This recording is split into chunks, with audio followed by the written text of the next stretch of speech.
হয় আজি লিডু ঝৰ্ণা বস্তিত আমি বিশেষকৈ যেটো কোল ইণ্ডিয়া লিমিটেড জিএম ইয়াত বলপূৰ্বকভাৱে সিকিউৰিটি মোতায়ন কৰি পেলাই চাহ গছ ধ্বংস কৰি আছিল আৰু লিডু ঝৰ্ণা বস্তিক ধ্বংস কৰি আছিল। ইয়াত স্পষ্টভাৱে আমি ক'ব খুজিছো কোল ইণ্ডিয়া লিমিটেডক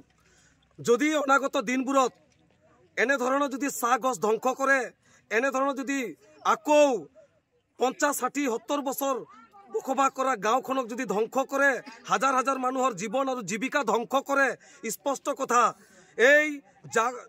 মাৰ্ঘেৰিটা সমজিলাৰ প্ৰত্যেকটো জাতি জনগোষ্ঠী দল সংগঠন বুদ্ধিজীৱী ৰাইজ আৰু ইয়াৰ সৰ্বসাধাৰণ ৰাইজ একত্ৰিতভাৱে এই বৰ্তমান শাসনাধীষ্ঠ বিজেপি চৰকাৰে যেটো হিটলাৰী শাসন যেটো কৰি আছে,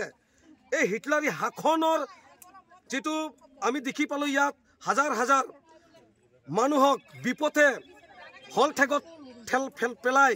ইয়াত সিকিউৰিটি মোতায়ন কৰি ইয়াত